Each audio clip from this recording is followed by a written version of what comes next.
প্রিয় মেঘনাবাসী, আমি যখন আজকে এখানে উপস্থিত হয়েছি আমাদের মেঘনা উপজেলায়, এটা আমাদের খুবই কাছের একটা উপজেলা।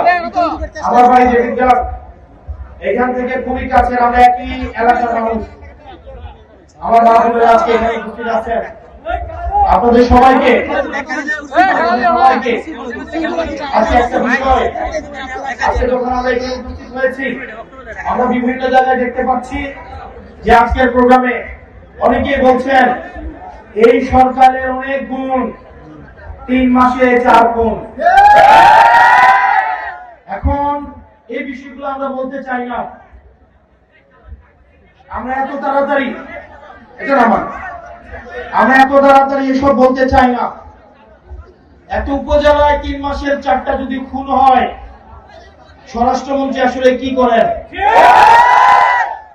স্বরাষ্ট্রমন্ত্রী উনি মাঝে মাঝে প্রধানমন্ত্রীর পক্ষে কথা বলেন, উনি মাঝে মাঝে অর্থমন্ত্রীর পক্ষে কথা বলেন।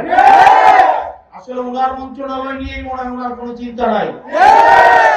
এখন মানুষ যেভাবে বলা শুরু করছে যে এই মেঘনা উপজেলার মানুষ, আমি আসতে শুনলাম আমাকে এখানে বলছে যে এই সরকারের অনেক গুণ, মেঘনা উপজেলায় 3 মাসে 4 গুণ।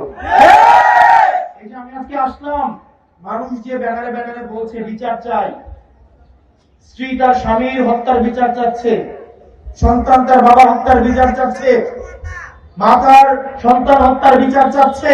এই বিচারটা করবে কারা?